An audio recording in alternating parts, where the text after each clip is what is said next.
No one expected this pair of sisters, born to a life of privilege, to wind up running a brothel in a rough part of Chicago. I talked with each applicant myself. She must have worked somewhere else before coming here. We do not like amateurs. Inexperienced girls and young widows are too prone to accept offers of marriage and leave. To get in, a girl must have a pretty face and figure, be in perfect health, and understand what it is to act like a lady. If she's addicted to drugs or to drink, we do not want her. There is no problem in keeping the club filled. We always have a waiting list. The club, the finest in Chicago, among the finest in the world. No house of courtesans in the world was so richly furnished, so well advertised, so continuously patronized by men of wealth and slight morals as the Everly Club on Dearborn Street. A couple of debutantes who refuse to play by any of society's rules take on the oldest profession in the world. Welcome to the Everly Club. And make out a small beam of light against the mirror.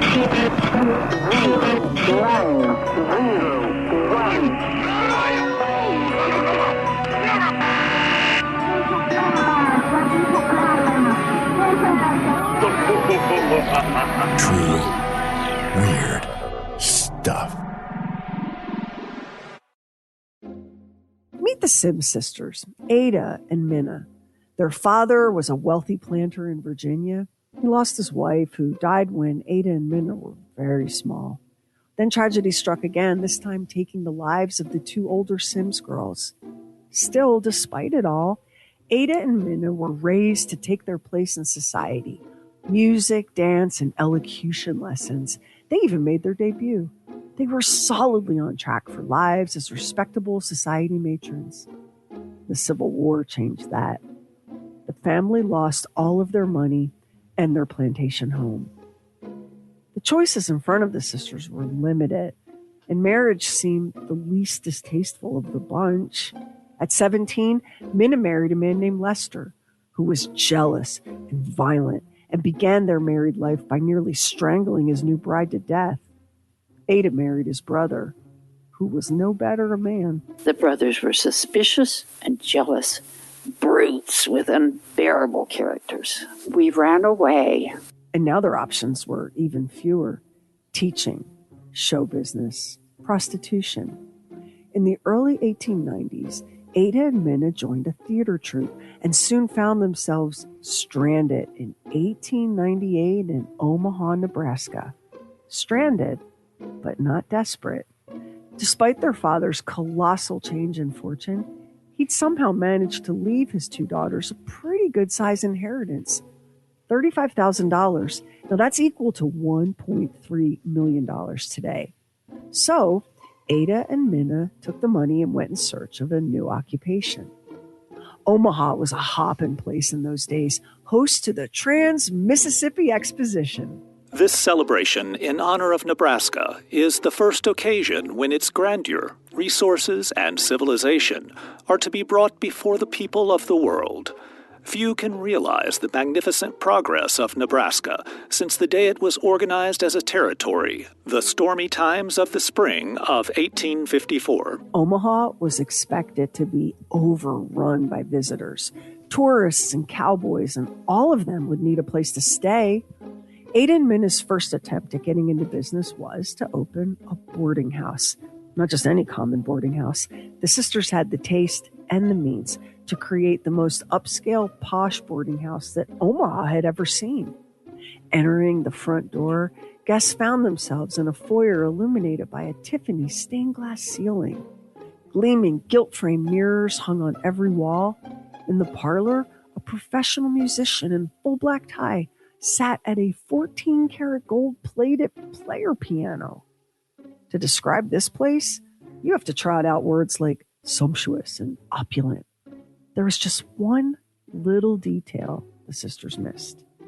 The other boarding houses in their section of Omaha were racking up bigger profits, even though they were nowhere near as nice. And that's because those other boarding houses were actually bordellos. something the sisters realized only after they'd opened up for business. We were unwilling to lose our investment. It was simply a matter of doing the right thing. When in Rome, right? Or, in this case, when in Omaha. The sisters got into the sex trade. They needed women, so they started with their own former theater troupe. More than one of those actresses was willing to give it a shot. As word got out, more and more women appeared on their doorstep ready to work. By the time the Trans-Mississippi Exposition wound down and the tourists and cowboys packed up to leave, the sisters had more than doubled their inheritance. And they did that all between June 1st and November 1st, 1898. Ada and Minna may have never ever dreamed that they would become the proprietors of a fancy whorehouse, but now they sat in their Omaha bordello and looked at the numbers. In just 6 months, the sisters had added nearly $1.2 million to their nest egg. Ada was 34, Minna 32. Neither sister had the slightest interest in marrying again, and life on the traveling stage had proven to be dicey at best. Now here they were in comfort. No, not comfort, splendor. Dressed in silks and velvets, surrounded by luxury and comfort, selling a product they were certain would always be in demand. Everything they had ever learned, from arranging flowers to hosting lavish dinners, these were the skills they'd called on to earn a small fortune. And that fortune probably could have seen them both through the rest of their days, but the success they'd had in Omaha set a fire in Ada and Minna. It was clear to them that Omaha simply wasn't big enough or rich enough yet for the kind of operation they had in mind. So in 1899, they hit the road for a nationwide brothel scouting adventure. Ada and Minna visited San Francisco first, where the sex trade was established, entrenched, and notorious. That part of town was nicknamed the Barbary Coast. The Barbary Coast is the haunt of the low and vile of every kind. The petty thief, the house burglar, the tramp, the whoremonger, lewd women, cutthroats, murderers are all found here. Dance halls and concert saloons, where blear-eyed men and faded women drink vile liquor, smoke offensive tobacco, engage in vulgar conduct, sing obscene songs, and say and do everything to heap upon themselves more degradation are numerous. Low gambling houses, thronged with riot-loving rowdies, in all stages of intoxication, are there. Opium dens, where heathen Chinese and godforsaken men and women are sprawled in miscellaneous confusion, disgustingly drowsy or completely overcome, are there. Licentiousness, debauchery, pollution, loathsome disease, insanity from dissipation, misery, poverty, wealth, profanity, blasphemy, and death are there. And hell, yawning to receive the putrid mass, is there also. Distasteful. Appalling. The sisters next toured New Orleans and New York. They paid a visit to Washington, D.C., where they met with a brothel operator named Cleo Maitland. Chicago is where you want to be, Cleo declared. So much opportunity. Which is how Ada and Minna found themselves in the Levee, the Windy City's red light district. They didn't have long to wait or much searching to do for the perfect location. Chicago's most famous madam, Lizzie Allen, had died in September 1896, creating an opening in the market. Lizzie's legendary establishment was located on South Dearborn Street. After her death, a woman named Effie Hankins took over operations, but she was thought to be a little too lowbrow for the house, and business suffered. Enter Ada and Minna, dropping $70,000 for a lifetime lease. The first move upon getting the keys was to redecorate. As elegant a house as Lizzie Allen had run, it was nowhere near up to the sister standards. They spent 2/3 of their remaining money on new furniture, carpets, fountains, gilded cages housing golden canaries. There were multiple dining rooms and salons, a library containing more than 1,000 books. There were more than a dozen special-themed reception rooms, the Rose Parlor, the Japanese Room, where gentlemen would find bowls filled with firecrackers ready to light, the Persian room, the Turkish ballroom, and the Hall of 1,000 Mirrors. The gold-plated piano was the centerpiece of the gold room, which was also fitted out with fish bowls rimmed in gold and golden cuspidors. That's a fancy word for spittoon. A pair of mahogany staircases led up to 30 boudoirs, each with a marble-inlaid brass bed, and some with mirrored ceilings. Each had a shower or gold bathtub. Some had both. Fresh flowers perfumed aphrodisiac spray, and imported oil paintings added to the opulence. A concealed button allowed guests to signal for more champagne.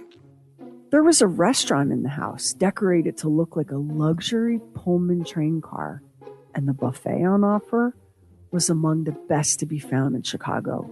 Caviar and lobster, deviled crab and fried oysters, roast duck and goose capon. The wine was the finest and priced like it. The sisters hired enough musicians to create their own house orchestra. Everywhere you looked was thick, plush velvet, urns brimming with roses, and on special occasions, live butterflies were released to flit from room to room. Next, the sisters considered the existing employees. They replaced nearly every member of household staff, hiring only Black workers.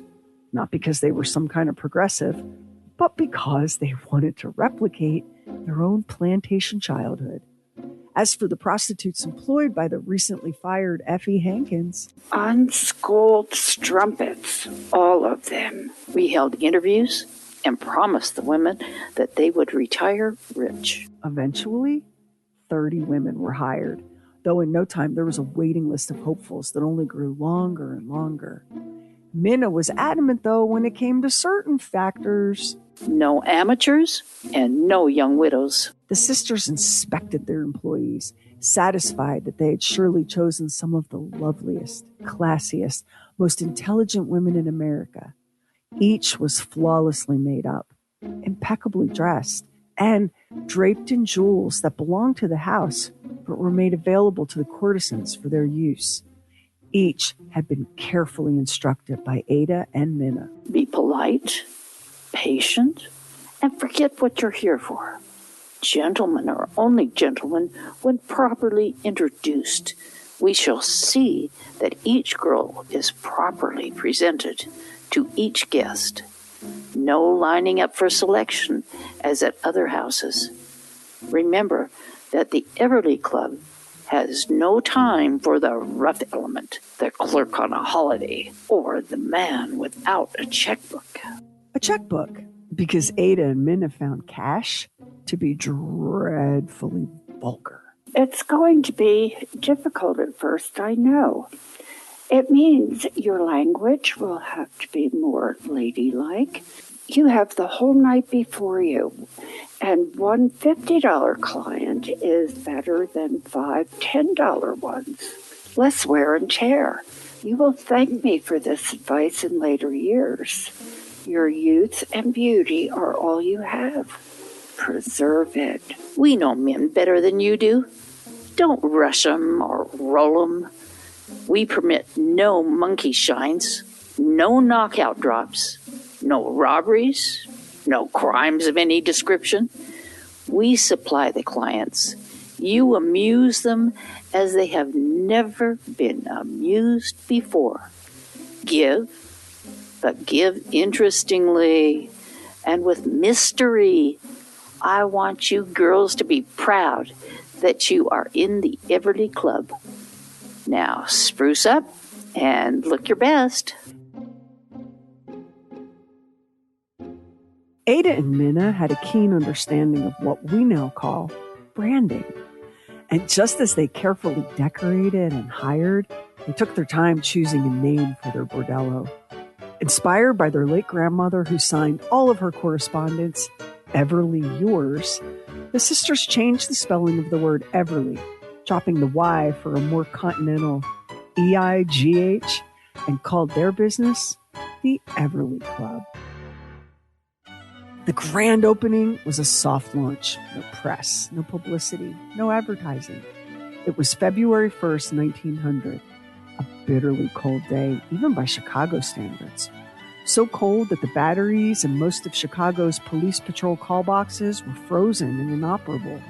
Streetcar lines were delayed if they ran at all. Several men were found frozen to death on the streets.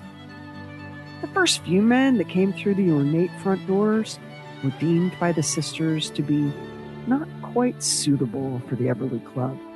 Ada turned them away. I could tell by their startled eyes and by their nervousness that they knew they were in the wrong house. You know the old saying, begin as you mean to go on? Well, the sisters did.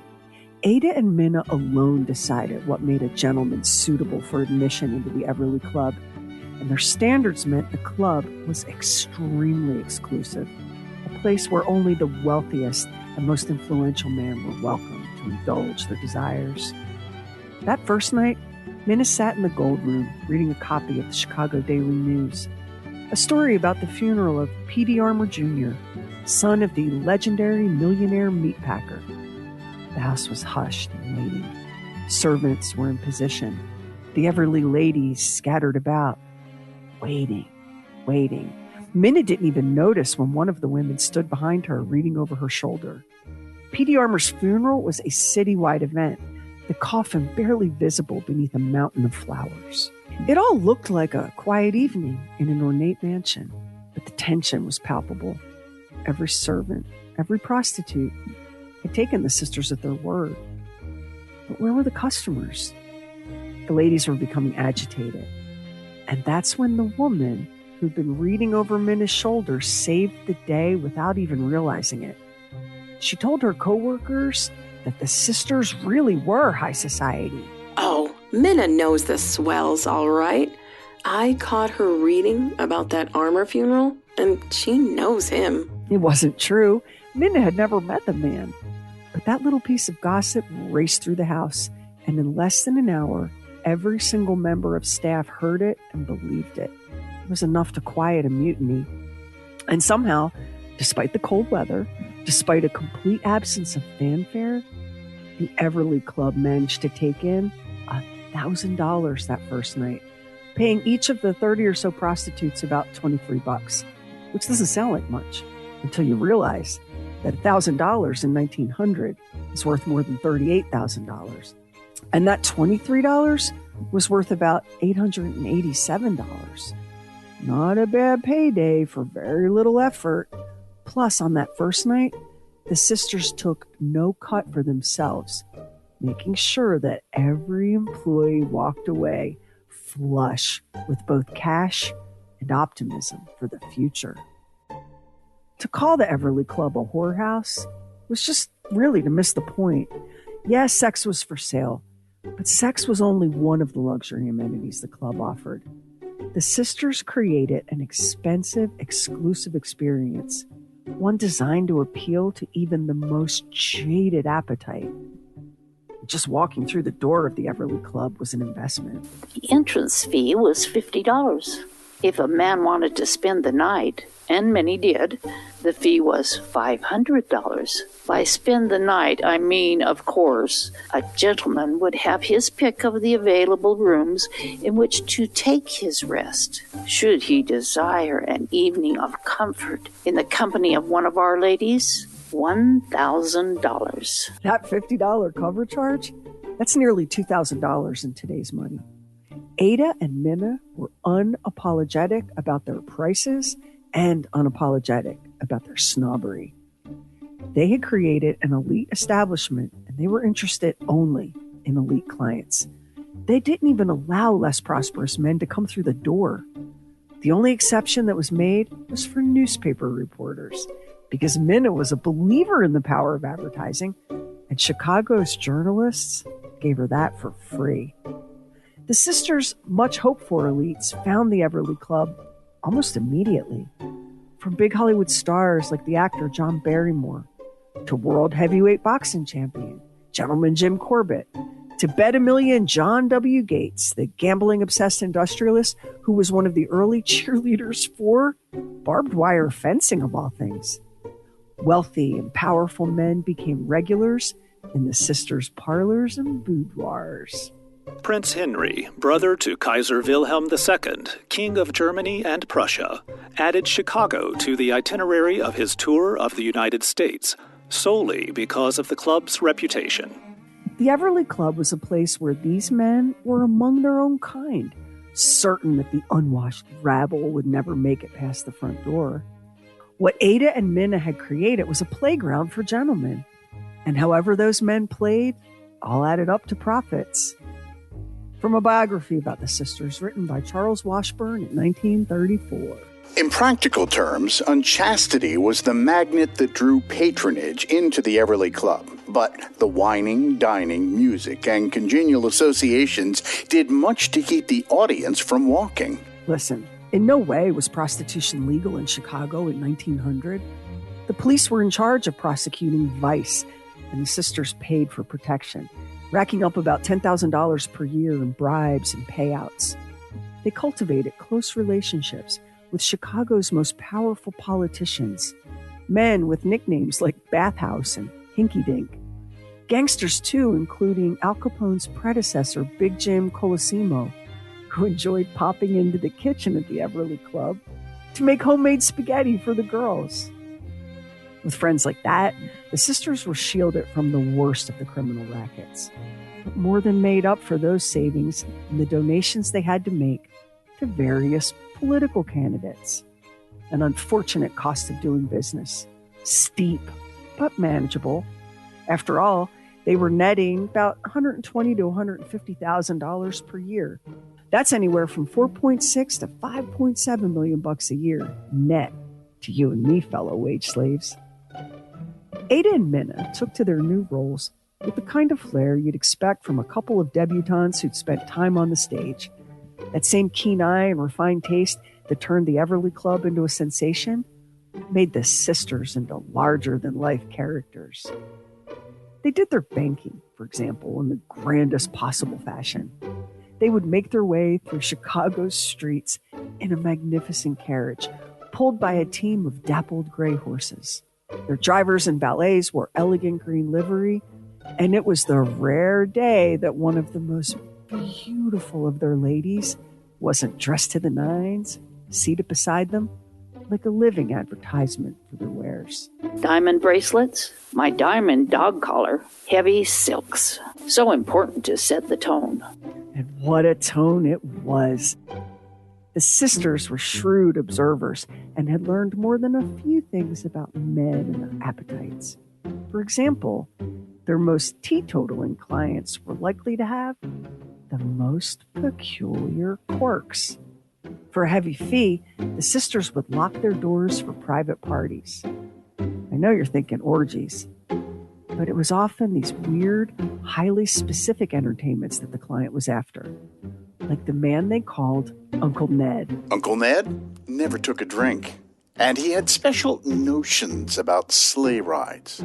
Once every winter, usually after the first snowfall, Uncle Ned would drive up to the club, write a check for several $1,000s, and ask that all activities be directed in his behalf for the evening. The party would begin in the music room, where Uncle Ned would stand in the warm glow of a spotlight pointed right at him, held by one of the girls. He would order wine for the girls and for himself, sarsaparilla with a half pint of vanilla ice cream. They say he'd chant, "Goody, goody," as he slurped it up.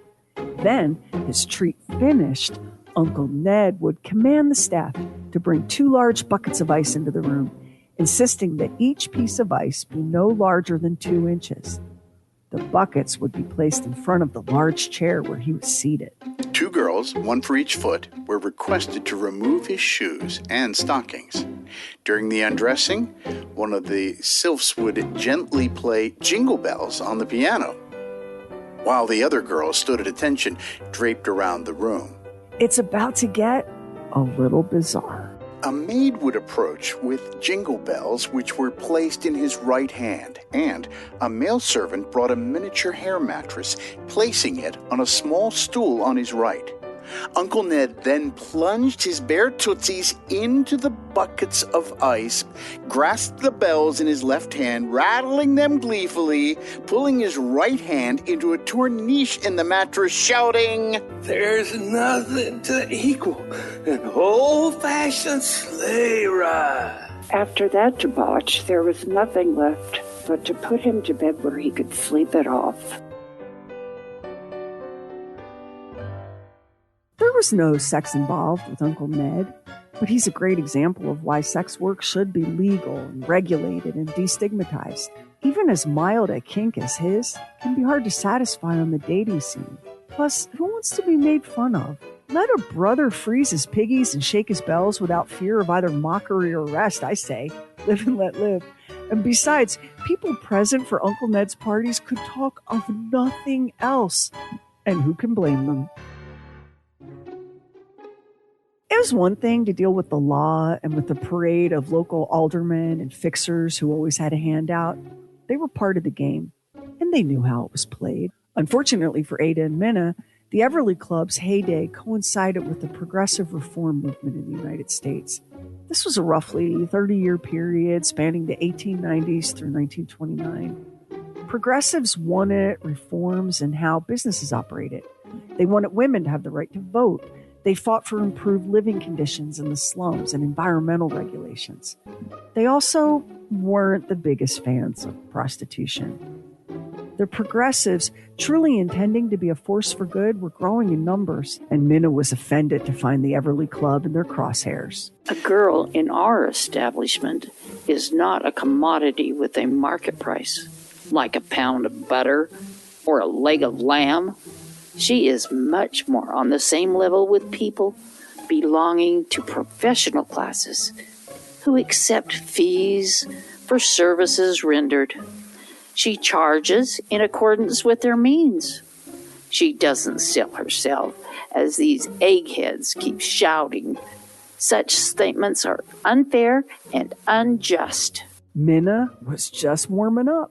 The fish-faced reformer from the time of Charlemagne onwards has over and over again brought his hooks into the evils of our generous catering to nerve-wracked males, and he has always made matters worse. And not for nothing, but by this point, there were only two sites in the city of Chicago that many wealthy visitors cared to see: the Stockyards and the Everly Club. The sisters had come a very long way from their Virginia home to become the toast of the Windy City. Now, Chicago police called prostitutes scarlet women and estimated in 1903 that there were only about 1,000 working the trade. The citizen reformers disagreed, throwing out a number closer to 5,000.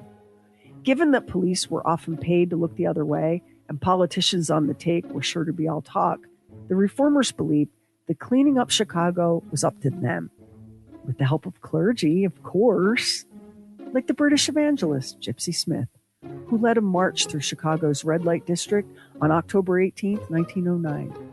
Estimates of the number of people marching swing from 2,000 to 12,000, so who knows for sure.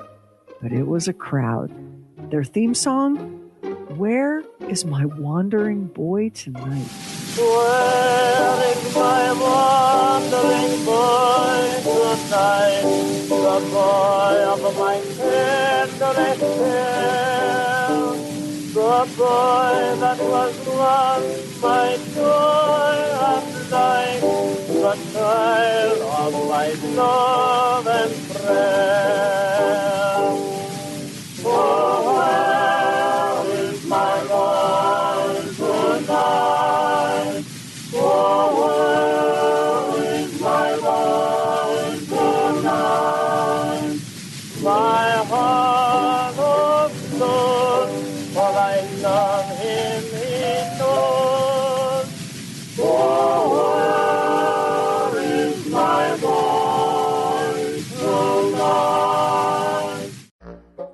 Gypsies, marchers sang, stopped in front of the Everly Club, prayed, and then went away, and that was that.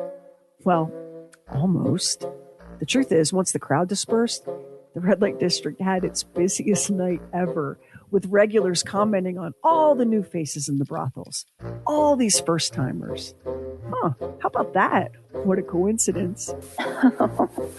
So many nice young men coming down here for the first time. On the night of Gypsy Smith's bold foray, the police raided a few places on the west side, carting their inmates in patrol wagons to jail.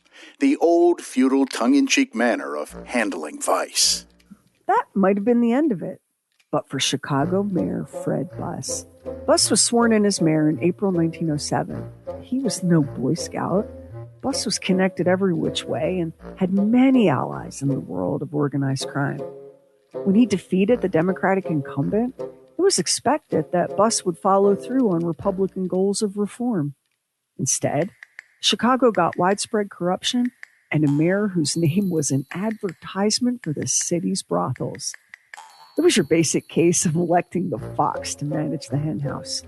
But when the pressure got more and more intense, Mayor Buss caved. On March 5th, 1910, he formed a 30-member commission of Chicago representatives to investigate the vices of prostitution and illegal gambling. Mayor Buss tried and actually succeeded in kind of having it both ways. He set up the Vice Commission, sure, but then announced that anyone looking for him could find him most evenings at the J.C. Murphy Saloon. He was the sort of politician whose reputation was shady, but he is remembered as being the champion of a plan that shaped the future of Chicago architecture and infrastructure. And he's also the guy that unwittingly brought about the end of the Everly Club. Here's what happened. Minna, remember, believed in the power of advertising. Her most favorite kind of advertising was the free kind. And so, Minna crafted an elegant little brochure for the Everly Club. Not your basic threefold sheet of paper. This was a luxurious little booklet, 20 pages, bound in velvet, and featuring illustrations of the many themed rooms the club had to offer. That brochure somehow found its way to Mayor Buss's desk. Maybe by chance, maybe deliberately planted there by a rival or enemy. Either way, that brochure was the catalyst that sparked the formation of that vice committee. In July 1910, detectives hit the streets. They banged on the doors of almost every brothel in the city, added up sales receipts for liquor and sex. The final result was a 399-page document, blurred enough that the government made it illegal to send it through the U.S. mail. That document was titled The Social Evil in Chicago, a study of existing conditions, with recommendations by the Vice Commission of Chicago. Prostitution is pregnant with disease, a disease infecting not only the guilty, but contaminating the innocent wife and child in the home, with sickening certainty almost inconceivable.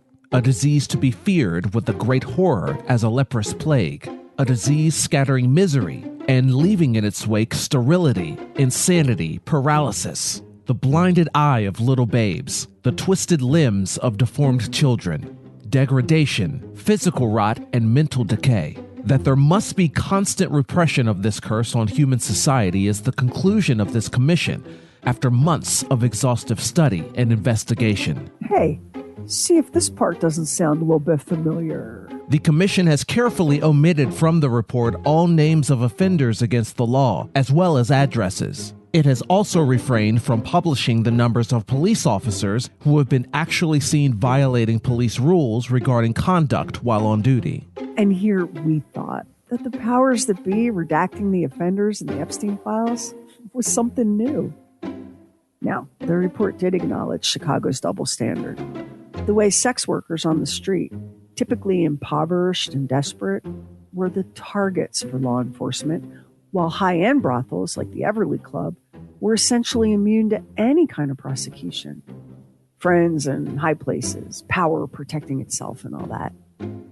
The committee's report was super focused on the problem of the so-called white slavers, what we now call trafficking. As a matter of fact, the traffic is not confined to white girls, but to all unfortunate girls and women of all colors, races, and nationalities. Any man or woman who induces or accompanies any woman to enter an immoral place is guilty under the Illinois Pandering Act. which put a big old target on the procurers, pimps and madams like Ada and Minna. Now, one unexpected consequence of the committee's report was the revelation of just how much money everyone involved in the sex trade was making. If you want to discourage young women, for example, from applying to work at the Everly Club, you might not want them to know that they could earn about $21,000 a year. That's over $700,000 to you and me. Compare that to working in a shop for $6 a week. That's less than $11,000 to you and me. Throw in the comforts of good food, beautiful clothing, gorgeous surroundings, music, and entertainment. Poverty is a menace and a snare. One who has not beheld the struggle or come in personal contact with the tempted soul of the underpaid girl can never realize what the poverty of the city means to her. One who has never seen her bravely fighting against such fearful odds will never understand. A day's sickness or a week out of work are tragedies in her life. They mean trips to the pawnbrokers, meager dinners, a weakened will, often a plunge into the abyss from which she so often never escapes. Thank you for making our point. As we told each of our ladies, do as we instruct, and you will retire rich. Reading the committee's report, you can almost feel the struggle to condemn the vice of prostitution, even as they accidentally made a case for it again and again and again. Are flesh and blood so cheap, mental qualifications so common, and honesty of so little value that the manager of one of our big department stores feels justified in paying a high school girl who served nearly 1 year as an inspector of sales the beggarly wage of $4 per week? What is the natural result of such an industrial condition? Dishonesty and immorality, not from choice, but necessity in order to live. Not much has changed in 115 years, has it? That's because we're just determined to do the same stupid things over and over until the heat death of the universe. It is a man and not a woman problem which we face today. Commercialized by man, supported by man, the supply of fresh victims furnished by men. Men who have lost that fine instinct of chivalry and that splendid honor for womanhood where the destruction of a woman's soul is abhorrent, and where the defense of a woman's purity is truly the occasion for a valiant fight. Women's purity, valiant fight, blah, blah, blah. The upshot was a proposal to outlaw houses of ill repute, their words, inside Chicago city limits and within 3 miles of the city's outer boundaries. The glorious, sparkling, famous, and infamous Everly Club was about to close its doors forever. The police department is ordered to close the Everly Club, described in the most recent report of the Chicago Vice Commission as the most infamous and luxurious place of its kind in the world. The sisters had made so much money in just 10 years in Chicago that they could afford to be philosophical about the end of the Everly Club. You get everything in a lifetime. I'm not going to be sore about it either. I'll close up shop and walk out of the place with a smile on my face. Minna said this with an airy wave of her diamond-encrusted hand. The sisters laid off their entire staff, giving each employee 6 months severance. Then they took off for Europe for a lengthy tour of the continent. When they returned to Chicago, retired from business, they looked forward to living quietly in the city they'd grown to love. That didn't last. The sisters were hounded and harassed and generally denied the peace they craved. By this point, Ada and Minna could do as they pleased and live as they liked. If Chicago wasn't it, then maybe New York would be. They bought a brownstone near Central Park and furnished it with many of their favorite things from the Everly Club. That legendary gold-plated player piano made the cut, along with several valuable oil paintings and $100,000 worth of Minna's beloved diamonds. Few of the friends and acquaintances they made in their New York days had any idea that the sisters had once reigned over Chicago's most glorious bordello. Ada and Minna lived out the rest of their days in comfort, indulging their passion for theater and poetry. They even formed a little poetry club. It's a safe bet that most of the guests who rotated through their Manhattan salon had no idea that these two elegant patrician women had once been queens of the red light district in Chicago.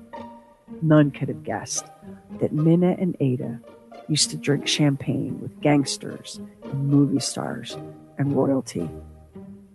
They were able to disappear into this genteel anonymity because they'd never once used their birth names in Chicago. Everly, remember, was a made-up name. Once in New York, they took the surname Lester. The world before the internet made this kind of reinvention much easier to pull off.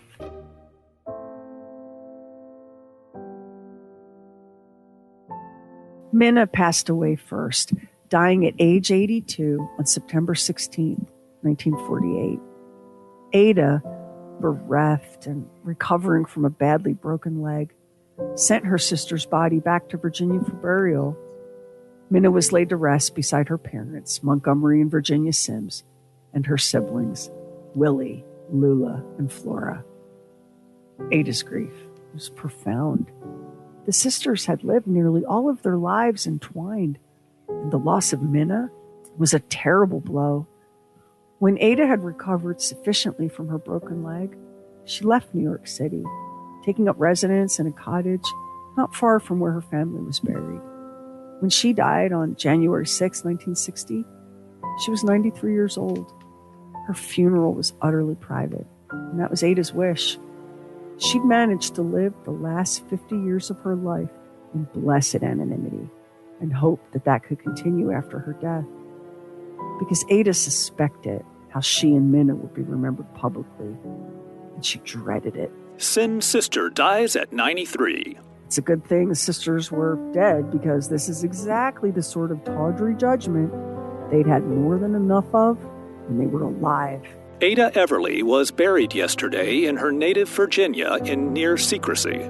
It was a contrast to her wild bordello days of the early 1900s. The sisters went to their graves with seemingly no regrets. And what regrets should they have? Running away from violent marriages? Failing at show business? Running a house of prostitution that catered to the wealthiest men in the land? You can take the position that they were criminals, plain and simple. The sisters were far too well-mannered to argue with you. The lives they'd been born into had been snatched away.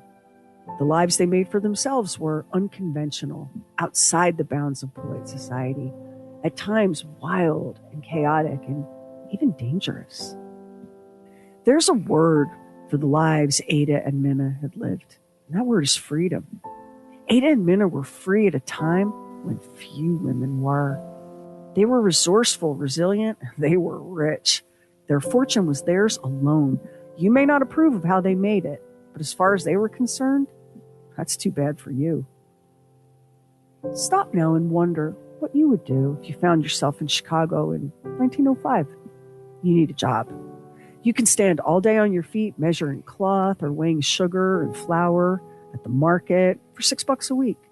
Or you can slip into a silk dress with a borrowed diamond necklace clasped around your neck, feast on lobster and champagne, float through rooms furnished with rare and beautiful things, listening to the sounds of music and laughter, and earning as much as $750,000 a year. More money than you can even imagine. Enough to change your life and the lives of everyone in your family. Oh, yeah, you'll have to have sex with these men. But by the time most of them make it up those stairs, they're so full of rich food and expensive wine that, well, you know, it's not the hardest day's work you've ever done. And how many times have you done that very same thing for free?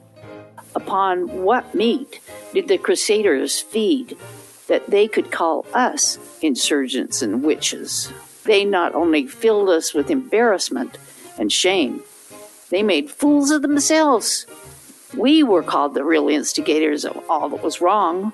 Of the Chicago's Vice Commission, Minna said this. Our feelings were hurt. Our sweeter side was a deep secret.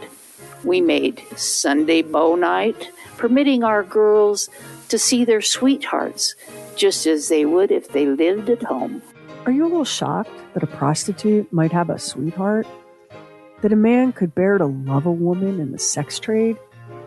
Careful now, those puritanical roots are showing. Prostitution is the world's oldest business for a reason. Sex is a basic human need. There will always be customers.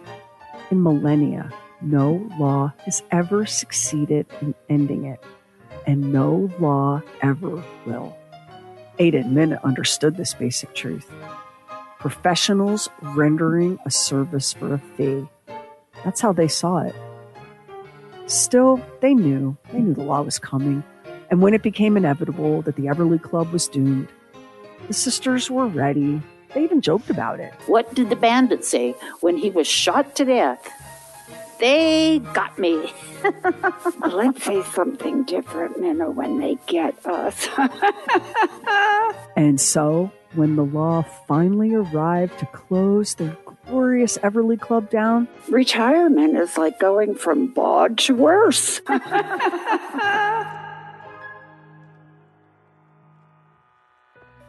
Next time on True Weird Stuff, we meet a man who really wanted to help people.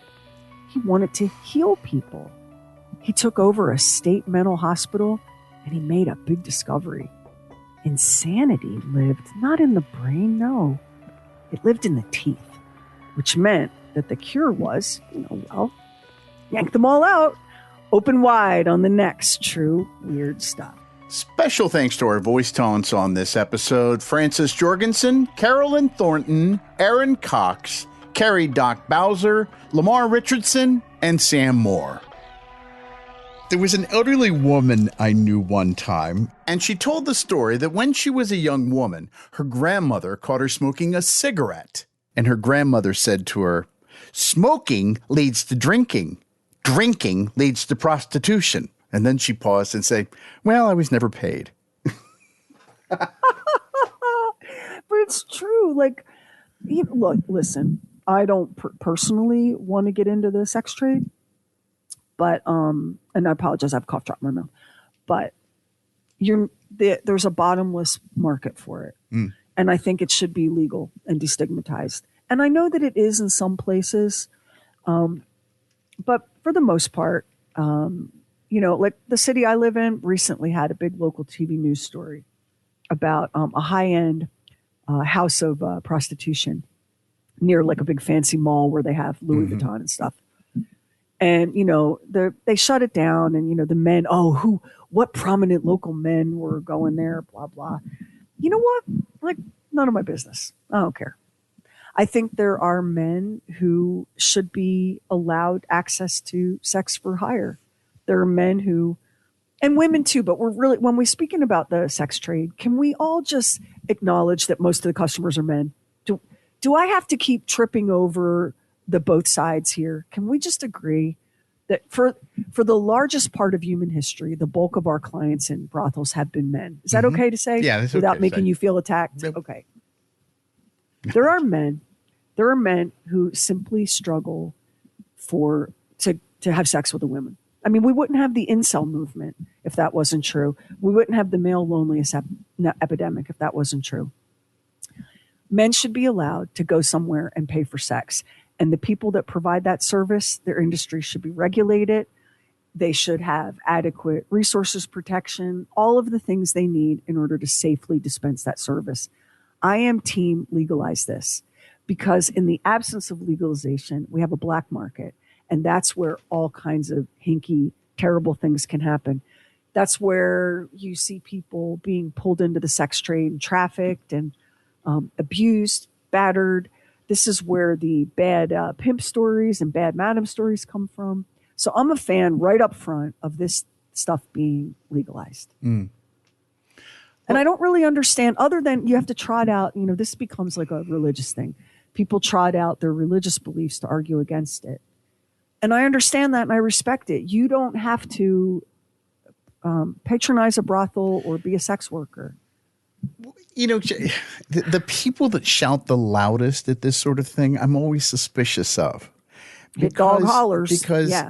Because I always feel like if you care that much about your religion, go help people that need help. Don't rail against this, you know. That was one of the things. The other thing is, you as you had said, there's no way that you can stop this, because even, I mean, any place that I've ever lived, I mean, there are massage parlors. There's one that's like on a main road near where we live, right behind a restaurant. And it's been there since I've lived here. So obviously the police department knows what's going on there. There's something going on there. There's something sexual going on there, but nobody cares enough about it to really say, just leave it go. Just let it go. Ada and Minna were kind of ahead of their time. They were really ahead of their time in their views on this. And on paper, they shouldn't be. These were a couple of privileged Southern debutantes from a wealthy Virginia family. You would not expect them to have such broad-minded views, would you?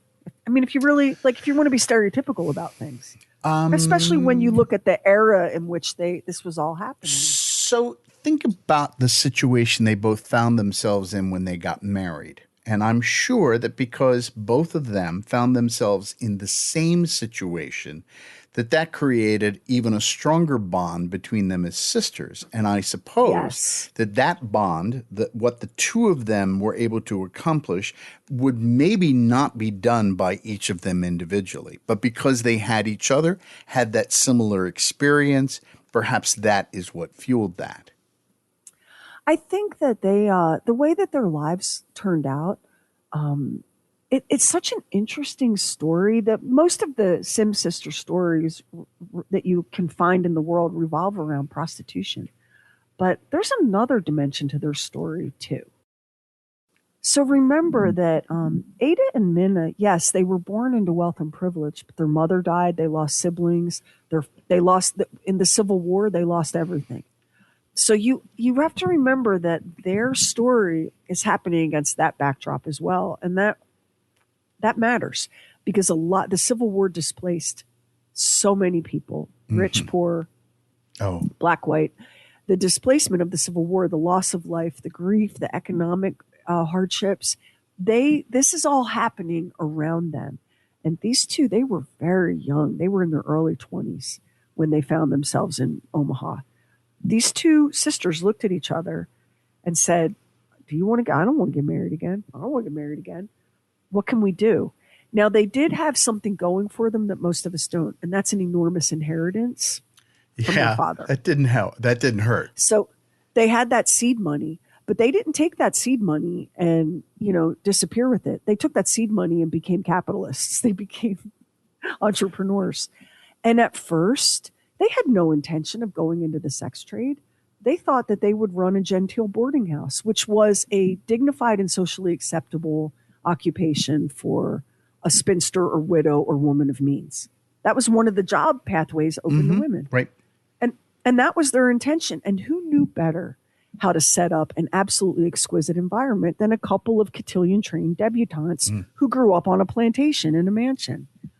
It was only after they caught on to the fact that they weren't getting customers because they were the only boarding house that wasn't a brothel that they sat down and looked at each other and went, well, what do you think?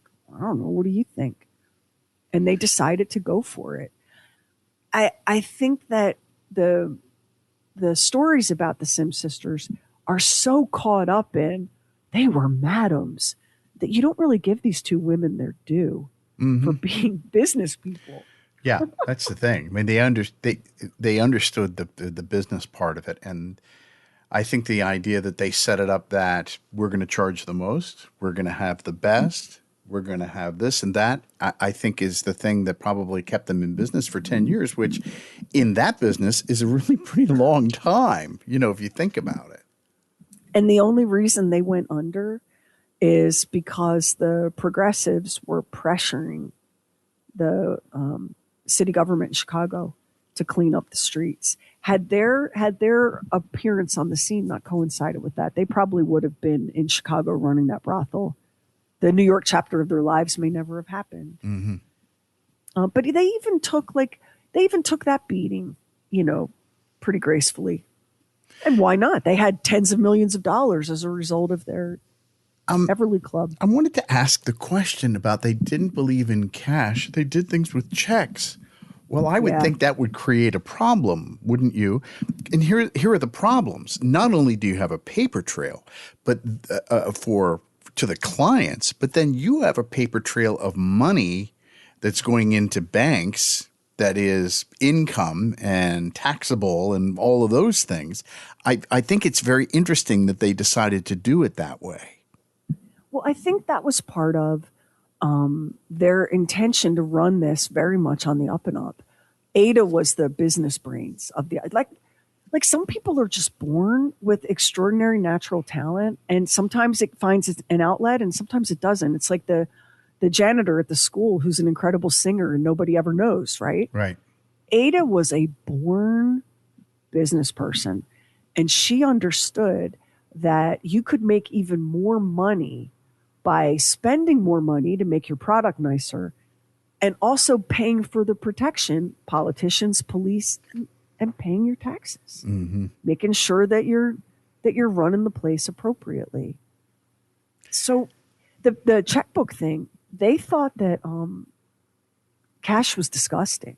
Like, they didn't want to touch it. They didn't want their girls touching it.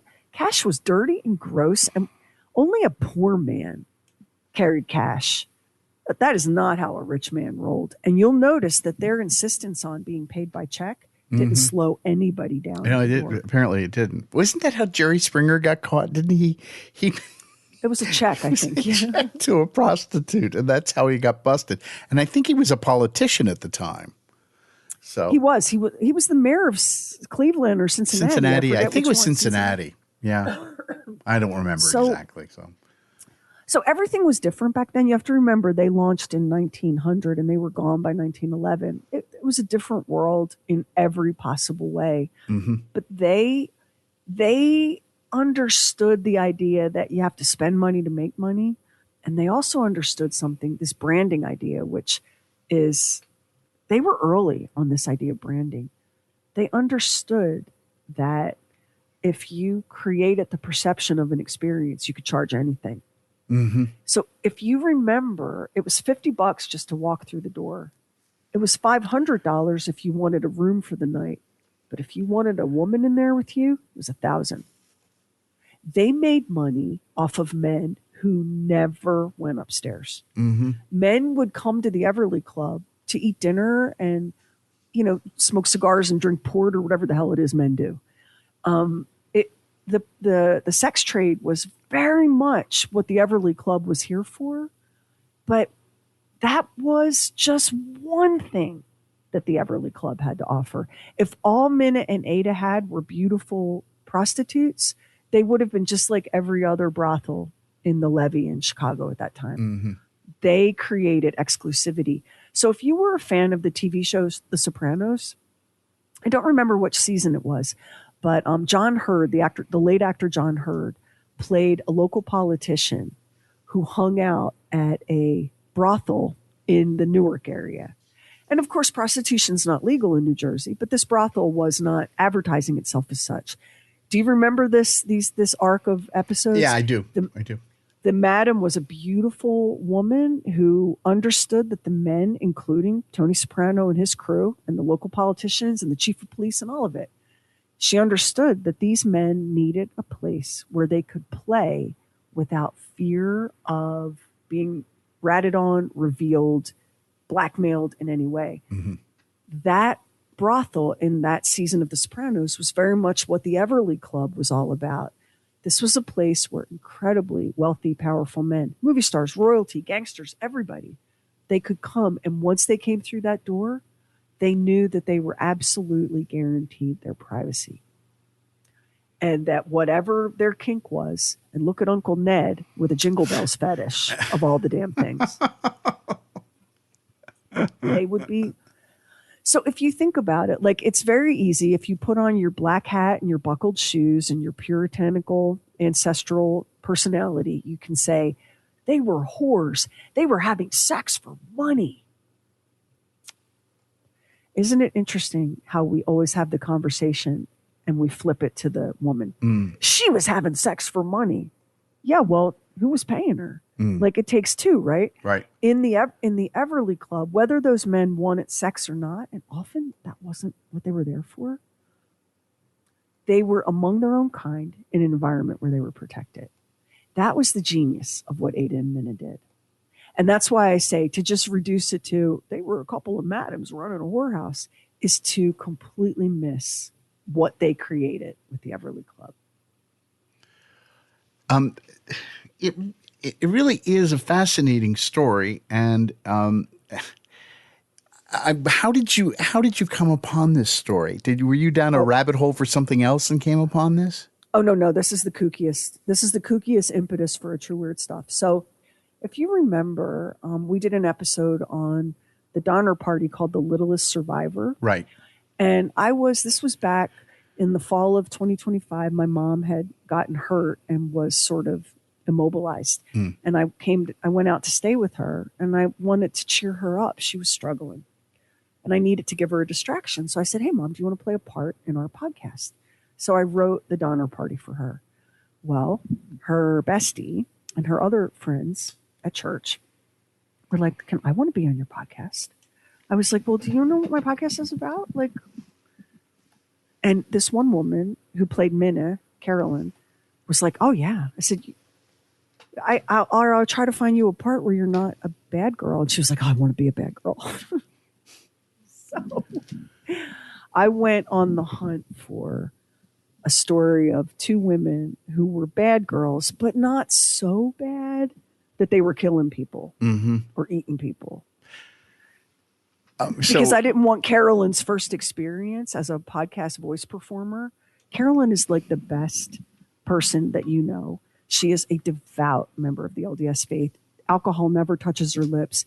I don't know that she sleeps. She is always out doing something for someone else, and I could not bring myself to cast her as a knife-wielding psychopathic killer. So my job is I have to record them and coach them a little bit. And so I haven't had a chance to talk to you. We've been so busy. We've been so wall-to-wall busy. I haven't had a chance to tell you this. But I'm having to coach her through the part of the script where Minna is describing that it's better to have one $50 client than five $10 clients. And I'm having to say these words and then have her say the words, knowing that she is this devout member of LDS. There was a part of me, and at one point along the line, I said, I feel really weird about this. I said that to her because it was so strange to me to be saying these words about, sex to this woman. Oh, my God. I was surprised when I went look that they wanted to be bad girls. So when I went looking for, because I had to find a story that wouldn't be two women and they would be of a certain age. Like it couldn't be two teenage girls. So I couldn't do Picnic at Hanging Rock, right? They had to be two mature women. And yet I didn't want, I didn't want them being cannibals or devil worship. I didn't want to cross too many lines for them. So they had so much fun. My mom loved doing the Donner Party, The Littlest Survivor. Well, she did a great job with it. She really did. They had so much fun that when I left Utah to come home, I said goodbye to Carolyn, and she was like, I want to do it again. I said, all right, I'm going to find you a real bad girl this time. Like maybe a nurse that kills people, kills her own patients. What do you think about that? So I'll write for them again. But it was so fun. And I can't even tell you like what a hoot it is. To hand your mom and her bestie scripts where they're playing a couple of debutantes running a brothel. I mean, it's a fun part of this job, is it not? It is a fun part of this. It is. And they both did a really good job. And but I've got to tell you that some of the ways that I was coaching through this, it was Oh, just a little uncomfortable. That's all I can say. I left the room so that, when people are recording, I don't stay in the room with them because, you don't want people to be self-conscious. But I was imagining you just tied up in knots. I was. Could you sound sexier? Could you sound sexier, Minna? Oh, I know. Okay, now say this way. Oh, my God. So I want to tell you a couple things about the Everly Club that didn't make it into the episode because, there's not been so much time. There were a lot of a competing madam started a vicious rumor that a man was murdered in the brothel. I mean, the Ada and Minna took Chicago by storm, as the saying goes, and the competition wasn't thrilled because you simply, no matter how nice your operation was, don't even bother. It looks like nothing compared to the Everly Club. So there's a lot of resentment, and there are some infamous Chicago stories about the so-called violence, that went down there. Mm. But more interesting to me is the fact that Ada and Minna were sort of rediscovered very recently as pioneers of incredible entrepreneurial capitalism, as women business owners at a time when that was not common. And they were bold, they were visionary, they were creative, and they treated their employees like gold.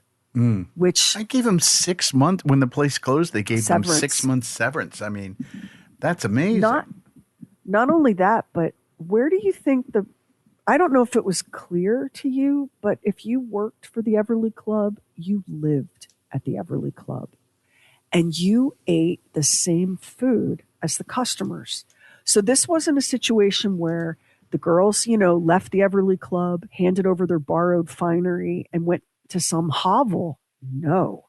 If Ada and Minna hired you, you moved into one of the most spectacular mansions in Chicago. You lived in breathtaking comfort and privilege. You ate food that you didn't even know existed until you got hired there. And on Sunday nights, if you had a boyfriend, he was welcome to come and have dinner and listen to music and hang out with you. Do you have any idea how unheard of all of that is in this world at that time? Well, it was a beautiful building, and it was beautiful. Yeah. It was so. It has its own Wikipedia entry. The Everly Club. That's how big this place was. It has its own Wikipedia entry, and if you look in there, you can get they're black and white pictures, but you get an idea of just how elegant and posh this was. And the workers, the sex workers, lived there. Ada and Minna didn't have to do that. They didn't have to feed their entire staff the same lobster and steak they were feeding their customers, but they did. And when they were forced to close down, 6 months severance. There are companies in America right now that don't do that, much less a brothel in 1911 in Chicago. Hey, companies we've worked for, sorry. Yeah. I mean, you have to give credit where it's due. And they were incredibly generous employers and really ahead of their time, in so many ways. And I think because they were women who'd had some pretty negative experience with men. Minna got married first, and Minna's husband, he strangled her nearly to death on their honeymoon, leaving her neck covered in bruises. That's what we call a negative experience with a man. And his brother was no better. They were brutes. So Ada and Minna were women who knew what it was like to be on the wrong end of a violent man's temper. And they were very protective of the women who worked for them. You got to hand it to them. You do. And you can all day long with, well, they were whores and they were this and they were that. But I'm here to tell y'all, I'll just say, I won't even ask you to say it. I'll just say it, man, I've done it for free. Okay. When I didn't particularly feel like it. So I think every woman could say that. I think that we maybe want to judge less because those women provided a service and there were men who needed it. You look at Uncle Ned. How many rooms could that man walk into with that specific a kink and not be mocked and laughed out of town? I mean, it's true, but he paid to close the place down. So I guess if, as long as you have the money, I think that the thing that they understood from a business standpoint was not only charge the most, but treat the employees well, which is, and I suppose that because they were women running the business, not just running the business, but owning the business, they perhaps were more sensitive to the women and realizing that if they had women who were willing to do this and they were good earners, that it was worth them to treat them well. Well, and think about it, 1 customer per night, not 5 or 8. No sloppy grope in an alley, no being punched in the face and left for dead. None of that. And if you misbehaved at the Everly Club, that was it for you. You were done. You were blackballed. And nobody wanted that. Nobody wanted that.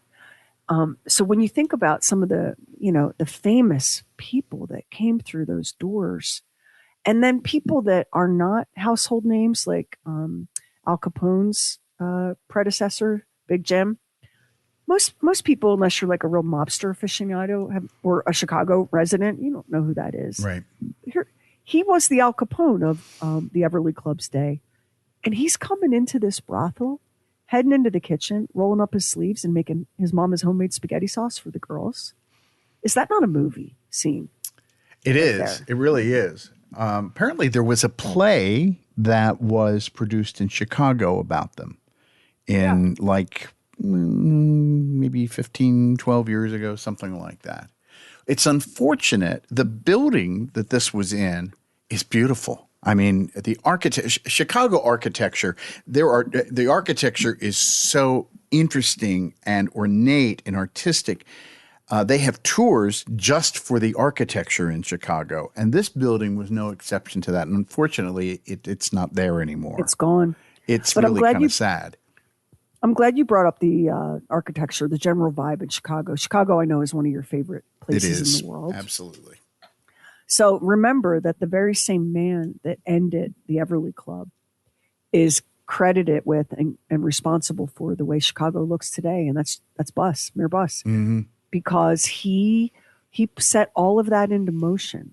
And if you've never been to Chicago, I mean, Chicago looks only like Chicago. You know, some places you go, they look like other places that you go. Yeah. Chicago looks only like itself. Yep. And it's spectacular. And all of that preservation and that architecture, those buildings, that vibe, that all began with the very same hard drinking whore and hound dog that put the Everly Club out of business. And it is widely believed, although we don't know, that it was one of Ada and Minna's competitors that was so sick of watching them just raking in the money that they brought the Everly Club brochure to the mayor's office. And once the mayor had that on his desk, like, politicians love plausible deniability. If they can pretend that something isn't happening, then they don't have to take uncomfortable action. Right. But if you shove it in their face, then they've got to do something. Because otherwise, I looked to see if there was the brochure from the Everly Club was on eBay just to look, and I couldn't find it. But I thought that's an interesting little artifact that somebody might be interested in. Yeah. I found, and I can't remember where I found it, if it was Library of Congress or somewhere else, but I found a digitized copy of it. It was something. Oh, I would love to see that. This little velvet-bound booklet was passed from, gentleman to gentleman. And the Everly Club, it was not a secret. It was the least secret thing in Chicago. Right. I mean, why do you think the Prince Wilhelm, what's his head, built his U.S. itinerary to include a trip to it? I mean, it was a big deal, and they were whatever else you want to say about Ada and Minna, they were survivors and they were smart and they knew how to capitalize on an opportunity, and they lived absolutely as they pleased at a time when that was not a thing most people could do, much less women. Yeah. And, it is, they were, no, I know somebody will dispute what I'm about to say, but nobody's getting harmed in this situation. Everybody's willingly engaging in it. This isn't trafficking. This isn't that sort of thing. This is a situation where all of the participants in this are willing, and they're not evil people. Well, the person who's kicking your ass will say, "Well, that's great for them, but what about for other sex workers who are this, that, and the other?" Well, that's because it's an illegal black market. And in the absence of any sort of regulation or oversight, terrible things happen. This is why you see a big difference in states where, for example, cannabis is legal versus states where it isn't. In a legal state, people walk into a store in a strip mall, and part of their purchase is taxed and goes to the state.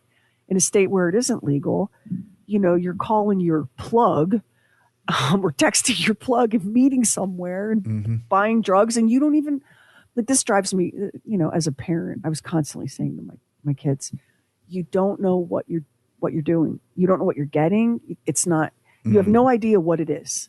You have no idea if it's laced with anything. Now I sound like an after school special, but yeah. Right? Well, but it is true. I mean, that's the one thing. I mean, it's always compared to the liquor business, so I'm going to do that. But at the least, the liquor business is regulated, and if something is amiss with whatever you've purchased, you have some recourse. The idea that, if I walk into a dispensary, I can speak to a knowledgeable salesperson who's going to hand me a sealed bag of product that has been grown under controlled conditions. It's been inspected.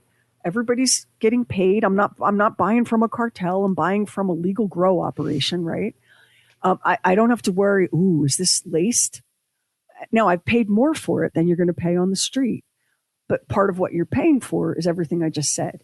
You know what you're getting. You know the people involved in the whole chain of custody, from seed to bag being put in your hand.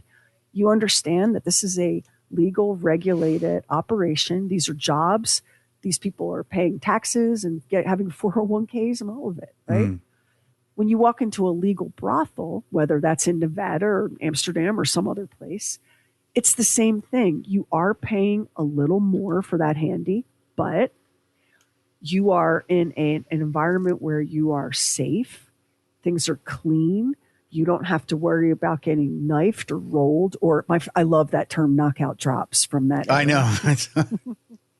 That's a great old-fashioned expression. That'd be a good name for a band, the Knockout Drops. Yep.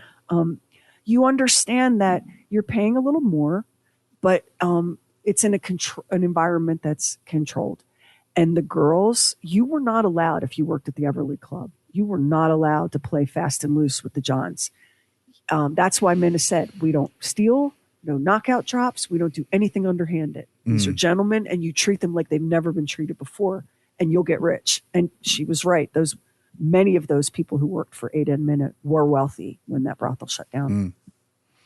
So I think something that made such an impression on me, and I couldn't have been very old, like maybe a teenager, maybe in college. Do you remember the TV show that HBO had called Real Sex? Oh, yes. I remember that. You can see it. You can pull it up on demand or find it on YouTube or whatever. But they had an episode at the Bunny Ranch in Nevada where correct. Prostitution was legal. Right. And I think the guy that ran the Bunny Ranch was a guy named Dennis. Does that sound familiar? Dennis Hoff, I think. Yeah. Now, the Bunny Ranch was not the Everly Club. The Bunny Ranch looked like it should be called the Bunny Ranch. It was not up to Ada and Minna's aesthetic standards. But I saw one episode, and one of the clients was a veteran, a disabled veteran.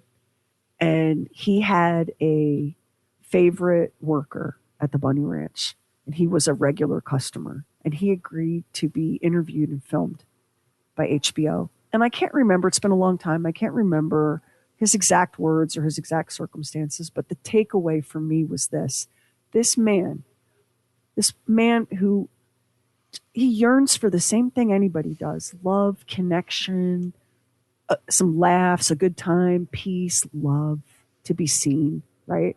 Mm. This man had so many injuries and he had so many physical issues that the only place that he felt comfortable taking off his clothes and allowing himself to be touched and seen and held was at the Bunny Ranch. And he understood that it was a business transaction, and that was okay for him. He really liked her. She adored him. She made him comfortable. He didn't have to feel self-conscious about his scars or his inabilities. And I watched that episode and I remember thinking, like, I was in tears watching that. Yeah. And I remember thinking, first of all, my heart is broken that this man is carrying so much pain and shame about his appearance or what he can and can't do. That broke my heart. But then I became like righteously indignant that man feels like he needs to be sheepish about going to the Bunny Ranch. Because I don't think he does. How about you? Yeah, I mean, I remember that episode. And I remember feeling all those things that you're feeling about the situation, because I think that there is this, this adolescent little snickering when we talk about sex or when we talk about situations like this. And what it does, it negates the human side with people who are, as you said, longing for touch. People need it. I mean, as human beings, like babies who aren't held, children who aren't nurtured with physical touch and affection, sometimes they die. They develop failure to thrive. Remember in the 90s, the realization that all of these children in Eastern European orphanages had reactive attachment disorder because they'd never been held. Yeah. Human beings, we need contact with each other. We need to touch each other. We need to be held and nurtured. And if you have to pay for that, okay. Some of us pay a person to listen to us talk about our struggles. That's called therapy, right? Some of us pay people to clean our houses or take care of our kids or groom our dogs. Ada and Minna were right. Why can't this be a service that is professionally rendered for a fee? Why can't it?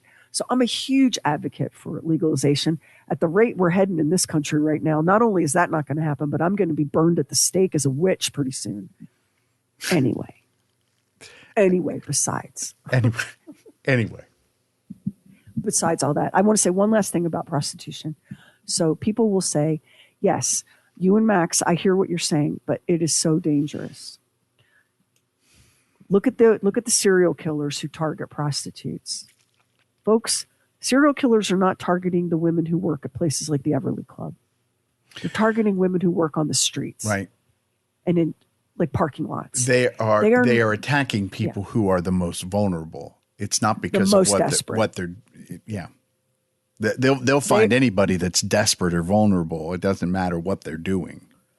And because of the way our society views the sex trade, even serial killers know that sex workers are a cheap and disposable commodity. And very often when they disappear, their deaths aren't really even investigated all that much. Well, the Long Island killer, that guy. I mean, because of that, his name's escaping me. Those women were all Rex Heuermann. They were all marginalized because of what they did, and because so this went on a lot longer than it ever should have. But it was because of what they were doing and the ways in which they were marginalized. One dead prostitute, that's something for the coroner to deal with. 2 dead prostitutes, what a pain in the ass for the cops. 3 dead prostitutes, what the what? 4 dead prostitutes, now it's in the New York Post. 5 dead prostitutes, now it's on the 6 o'clock news. But this is how devalued these human beings are, that we need to get a good solid half dozen of them before we go, I wonder if we might have someone preying on sex workers. We have right now We have law enforcement looking at a potential serial killer in Arizona. And those victims are not city council members, are they? Mm-mm. No, they are vulnerable, marginalized people. Look at Eileen Wuornos, the prostitute turned killer. You know, she's made out to be some sort of a villain, but if you've really dug in and looked at her story, she was a victim, and I think has been very poorly treated by the public because of our distaste and our loathing of people in these professions, which is interesting because most adult human beings are like, sex, that's a good thing, I like it. And then the minute somebody needs to pay for it, now we're Puritans again. Sherry, what's interesting is that many times people out of desperation do that and then later find a way out of it and then lead normal lives. And many have been in that kind of a situation. So you don't just see who the person is and what they're doing right now, see the potential for what they can become, you know? Yeah. And judge not, right? Right. Maybe life handed you a little bit of a smoother path to walk, and yay. I just think, I mean, there are a lot of lonely, sexually frustrated men out there, and I look at their posts and I think, well, David, you deserve to be lonely, you freak. But if they could maybe pay for it somewhere, that'd be great. Who knows if that could make a difference or not. So that is the story of the Sims sisters, Ada and Minna. And I want to thank all of our voice talents on this one and shout out Carolyn Thornton for making her acting debut as Minna in this episode. You'll hear from her again. And next time on True Weird Stuff, I got to tell you, you know, people are like, ew, a hooker. And I'm over here going, oh my God, ew, a doctor. Because some of the things doctors get up to blow your mind. On True Weird Stuff, yes. Yeah. On True Weird Stuff, the madams are like, here's 6 months severance. And the doctors are like, I need to pull out all your teeth. Like this guy, now he meant well, as people often do. What's that expression, Max, about good intentions? Oh, the road to hell is paved with good intentions. Yeah. He meant well. People often do. And he had a theory, and he believed his theory. He believed that insanity lived in your teeth, not in your brain, which made it pretty simple to cure the insane, right? I mean, I can't remove your brain, but I can take out all your teeth. Open wide, that's the next True Weird Stuff. And if you listen to us on Apple Podcasts, hit the plus button in the top right corner, and now it helps an independent podcast like ours to get discovered. And we really appreciate it if you subscribe, rate, and review True Weird Stuff. Hit our website, trueweirdstuff.com, for show notes and photos and videos when we have it, and bonus content. Everything True Weird is waiting for you at trueweirdstuff.com. And follow True Weird Stuff on Instagram. True Weird Stuff is a Now Media production. Our executive producer is Anthony Garcia. The show is written and hosted by me, Sherry Lynch, along with my deeply weird director, Max Sweeten. Our equally odd producer is Carrie Bowser. Additional production by the mysterious Stephen Call. Our digital witch and social media cult leader is Heather Furr. Original graphics by Kevin Nash. Original artworks by Olivia Axland. True Weird original music composed and performed by Jack Griffin and Zane Nash. Copyright 2026, Now Media. All rights reserved, all wrongs remembered.